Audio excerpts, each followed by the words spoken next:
Hey everyone, bloodmako here, and this is my Lufenia video for the new event, or rather the Lufenia Plus video for the new event, for the new Pandemonium event. I guess you can say that. So, I said that I will be running a support in my full video, but turns out that Beatrix got her LD bots. I can't remember if it's early or not, but well, we got it now, so I decided to use her instead. She gives a passive regen, and her C65 is a party white heal, so she's a really good support. And she also does her follow-up attacks, counter attacks and stuff like that. So it really helps because this boss is so annoyingly tanky. I also brought Core in because of how often Zidane goes. He is very similar to Titus in the sense that they both take so many turns, and it really benefits, or rather utilize Core's follow-up attacks really well. Right there, I was actually trying to clear something off my phone, so for some reason the screen decided to come down. So yeah, anyway, just a minor interruption. Coming back to the fight, Pandemonium is so annoying now with the stupid wind tornado thing at the side. You cannot damage it, you can only brave attack it. And whenever the wind tornado gets a turn, it actually does a HP attack on your party members, and it is quite significant, as you can see right there. The good thing about Core is that he will always do a follow-up attack before the wind tornado goes, and his follow-up attack or his counter attack is a AoE attack, or his preemptive attack is a AoE attack. So it actually hits Pandy as well. So that's a really good thing. So right there, I was reading the new HP variant of Zidane, and because I used his LD a little bit too early, I'm not sure exactly why it did not count, because technically Pandy went and then I used, I believe, right? If not, then yeah, then it makes sense. But anyway, so right there, basically when Pandy has his aura up, you have to delete his turn. If not, there will not be any, or you will not be able to get any brave gain or brave battery. So yeah, it's a very annoying mechanic, but it is not a must if you're not running any. If you're running a team comp that doesn't have any brave gain, someone like Setzer, you know. But the thing about running Setzer is that Pandy is immune to freeze. So yeah, something to consider when you bring Setzer in. But then again, you can always use his LD and just brute force it. He basically makes anyone an attacker.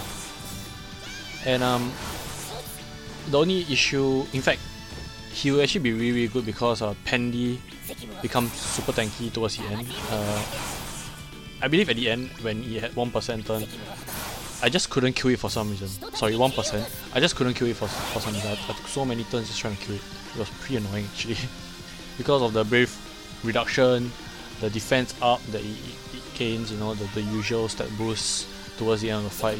It was so annoying. I saved my summon towards the end, and even then I had difficulty killing it. The turn count is actually pretty tight at 80 turns, so you really need really strong DPS.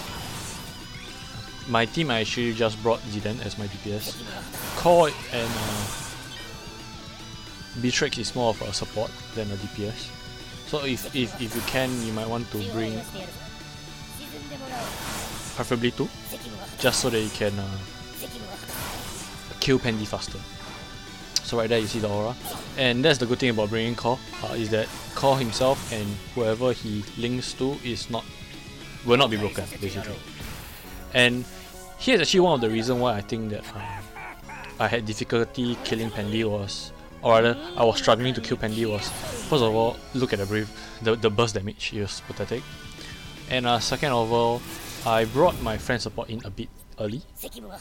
But the reason why I brought him in was because I wanted to swap out Beatrix first of all, and because the AoE disappears at 79%, so that is one of the reasons why I actually brought XDEF in so early. And also because I was actually planning to burst with Zidane, I token his burst. If you guys didn't watch my video, my pool video, I suggest you guys to go check it out. But anyway, yeah, so I wanted to burst with Zidane. I was still sticking to my 50-ish%, but as you can see, I was really spamming with core right here just to maximize XDEF's burst effect. So that's it. That's the reason why you see me going so often with core.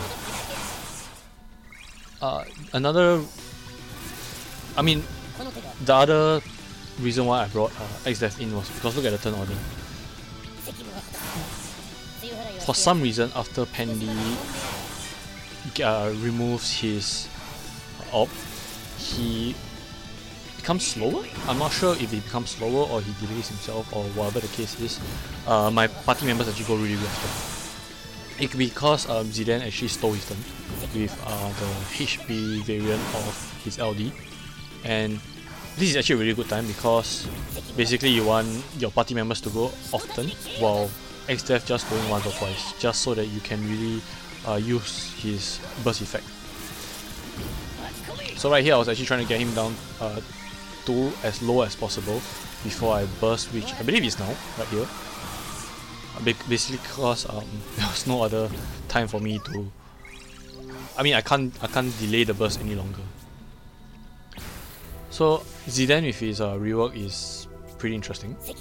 His Solution 9 will re-break and it will steal their turn, which is basically just deleting their turns, and Zidane gets a free turn.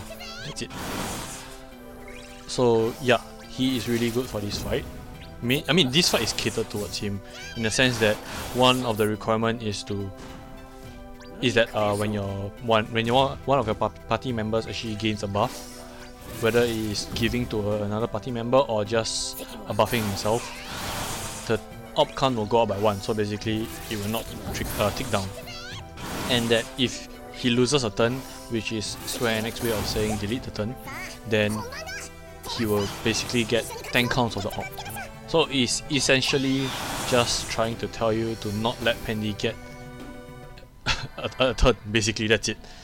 So delay team count will not work because you're not really deleting his turn, you're just delaying it.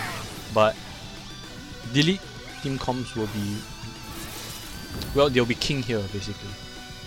The only issue if you bring a delete team comp, because there's only, I believe there's only 2 characters that can really delete, no wait, 3 including ulti, is that your damage might suffer.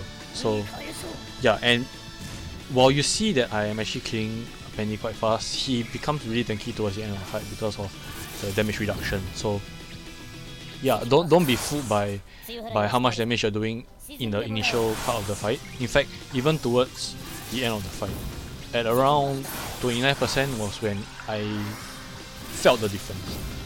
It could be because of the core stacks, like he didn't have 10 stacks constantly, and also because of Kurasami's debuff. I believe it went back down to 1, so that could be one of the reasons why I was hitting for so little. And right here, since XDEF's burst is over, I decided to just switch him out and get Beatrix back in. And yeah, Beatrix is actually a really good option for this fight. Again, it is also catered towards her this event. But whenever it is the Wind Tornado's turn, you can, just before the Wind Tornado's turn, you can just pull up the Holy Safeguard. Here was a mistake because Core actually broke them and Beatrix took a turn. If not, it would have been a perfect time to use the Safeguard. But yeah, so use the Holy Safeguard, you will not take any HP damage. It will be even better if you can line it up with Pandy's recast ability. So you basically take no damage from the 3 attacks. That's it. Another way to handle these attacks is basically what I'm doing, just tank it out with Alexander because of the increased max HP that you get from him, and then just pray that Zidane's turn or Beatrix's turn comes back, because Zidane actually can heal the party, which is in fact I'm not exactly sure how his mechanic works, but whenever I use his S1 or S2, he actually says store elixir. So and it's for some reason it's a instant full HP. So yeah, not really as sure how the mechanics work, but as you can see, sometimes I believe if it's S1 or S2, it steals elixir, like right there, and if it's the HP variant or the LD itself, then it will be stolen, steal the turn itself. So if it's I'm not sure which his EX will do. In fact, I think his EX doesn't do anything. We'll see right here, I guess. I believe it doesn't steal any. Oh no, it does. So it stole the elixir. So yeah, something new in his kit, I guess. So Zidane now becomes a semi-support. So that's a good thing about bringing XDev in. You basically can put HP poison on the boss. In fact, 2 HP poison on the boss. But then again, you do not want the boss to go so often. So maybe XDev might not be a good choice if you are not looking to let the boss take a turn. Someone like Cloud of Darkness would be better. Or if you can constantly delete his turn, then someone like Bats, if anyone's still running it. Because of the you really need the brave gain towards the end of the fight, and that's something that Bats is really good at, you know. So yeah, as you can see right here, he actually does his last buff. He actually buffs 3 times in the fight, so at 79, 49 and 29%. But personally, I feel that 29% is the most significant one, because as you can see, or rather soon, Core won't be doing much damage. Right now he still has 10 stacks, which is why I believe he's still doing damage. But once I actually use his Reaper's Gale, his HP variant, then you actually see the damage really drop, which is a mistake I feel that I shouldn't have made, because I knew that using the 10 stacks he will actually reduce his aura. But the damage, man, you know, I couldn't ignore the damage. But yeah, here we go. Here's one instance of me using the Beatrix HP variant wisely, I guess. So the tornadoes go and basically just do nothing because of Holy Safeguard. That's it. And I didn't have to worry after that. And here we go. Here was me using the 10 stacks and going, hey, what happened to my damage? But yeah, Holy Safeguard is, you can only use it obviously when you use Beatrix EX. So you might want to time it such that Beatrix gets a turn just before the tornado goes, or just before the recast ability goes. The boss will still heal. That's the sad part, because for some reason it is based on his brave damage attempted, not done but attempted. So he will still heal, but at least your team doesn't take the HP damage, you know. At least your team won't break if you're not running core. Wait, no, your team still can get broken, but you will not die basically. Because should both tornadoes go, there's a chance that your team might die, because based on how much damage the tornado did, as you can see, when I took the HP damage, it was like 10k each. So if both tornado goes and then Penny goes, even with last 10, your team will still get wiped. So yeah, turn order is actually pretty important. So if possible, whether you're running Ami or Zidane, as long as you have a Beatrix in your team, you might want to time your delete such that Beatrix will take a turn before all the HP dumps that they're about to do. So another showcase of Core being Core, you know, not taking any breaks. And Penny just brought him down to 1 brave, and he was like, nope, I'm not gonna break. But yeah, Holy Safeguard is up, just nice, use it right now. He's about to do his recast, and here's a very good example of he's still healing after taking no HP damage. There we go, 72,000 HP healed, and that's with nobody breaking. So that is, I believe, the minimum, because I guess wouldn't be the minimum because he wasn't broken, but he was close to breaking. And as you can see, Core was really not doing damage. Even with 10 stacks actually, I just noticed. Even with 10 stacks. So yeah, that is how much defense and brave reduction that we will be facing soon. So which is why I actually said that Setzer is a really good option here, because he will just cap the brave damage done, basically with rainbow damage. So yeah, maybe if you're not thinking of running a burst friend support, or if you can hold your friend support towards the end, then it'll be a really good time at about 20-ish%, because that's when the boss really gets super tanky. Your brave is really reduced by a crazy amount. Of course, Zidane doesn't care. Look at the amount of damage he's doing. I guess he was doing insane amount to the tornado and not to the boss itself. But as you can see, the boss is at what, 3%? 4%, sorry. And for some reason, it's taking a lot of attacks to just bring him down by 1%. So I'm not sure if it's the game just not counting that 1% enough, or as in not spreading his health perfectly, and such that he has more health at the last 10% than any other time. Because okay, look at this. Right now, I believe this puts him down to, yes, there we go, 1%. I'm at turn 62. One attack. He then takes another attack, 2. Granted, it wasn't a big attack, but still. 3, 4, and that was a free one. Zidane using another one, cost for about 5, 6. Still at 1%. 7. Look, I mean it's 7,000, but still. 8. I believe Zidane takes a turn soon. 8, 9, 10.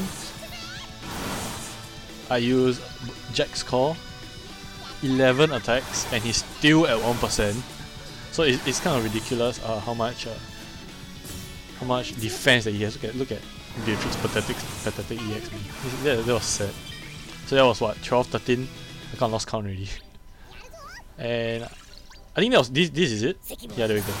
So for some reason, I overkilled him at the end, even though he was at 1% so long. So I guess he was like at 10 health, and then I overkilled him. But yeah, that 1% is actually ridiculous. So yeah guys, I wish you all the best completing this stupid fight, because it is so annoying that the boss is so tanky. And I'll see you guys in the next one.